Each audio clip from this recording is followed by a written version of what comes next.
உன்னத பாட்டு அதிகாரம் 5. என் சகோதரியே, என் மணவாளியே, நான் என் தோட்டத்தில் வந்தேன். என் வெள்ளைப் போளத்தையும் என் கந்த வர்க்கங்களையும் சேர்த்தேன்.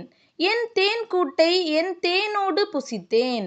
என் திராட்சரசத்தை என் பாலோடும் குடித்தேன். சிநேகிதரே, புசியுங்கள். பிரியமானவர்களே, குடியுங்கள். பூர்த்தியாய் குடியுங்கள்.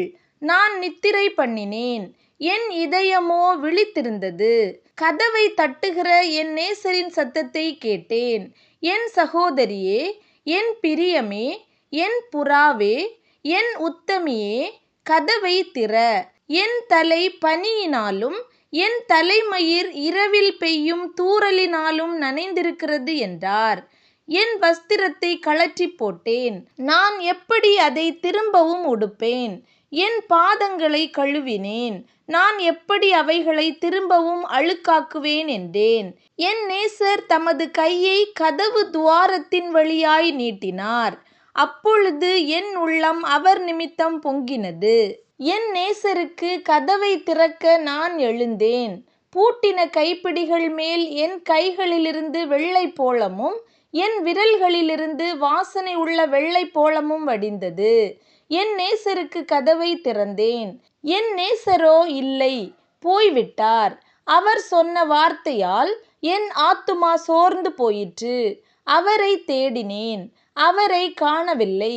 அவரை கூப்பிட்டேன், அவர் எனக்கு மறு உத்தரவு கொடுக்கவில்லை. நகரத்தில் திரிகிற காவலாளர் என்னை கண்டு என்னை அடித்து என்னை காயப்படுத்தினார்கள்.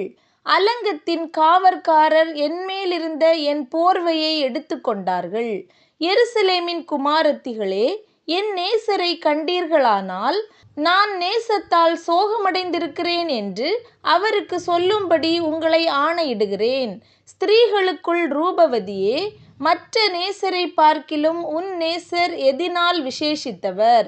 நீ இப்படி எங்களை ஆணையிட, மற்ற நேசரை பார்க்கிலும் உன் நேசர் எதினால் விசேஷித்தவர்? என் நேசர் வெண்மையும் சிவப்புமானவர், 10,000 பேர்களில் சிறந்தவர். அவர் தலை தங்கமயமாயிருக்கிறது. அவர் தலைமயிர் சுருள் சுருளாயும் காகத்தை போல் கருமையாயும் இருக்கிறது. அவருடைய கண்கள் தண்ணீர் நிறைந்த நதிகளின் ஓரமாய் தங்கும் புறா கண்களுக்கு ஒப்பானவைகளும் பாலில் கழுவப்பட்டவைகளும் நேர்த்தியாய் பதிக்கப்பட்டவைகளுமாயிருக்கிறது. அவர் கன்னங்கள் கந்தவர்க்க பாத்திகளைப் போலவும் வாசனை உள்ள புஷ்பங்களைப் போலவும் இருக்கிறது. அவர் உதடுகள் லீலி புஷ்பங்களைப் போன்றது. வாசனை உள்ள வெள்ளைப்போளம் அதிலிருந்து வடிகிறது. அவர் கரங்கள் படிக பச்சை பதித்த பொன் வளையல்களைப் போலிருக்கிறது.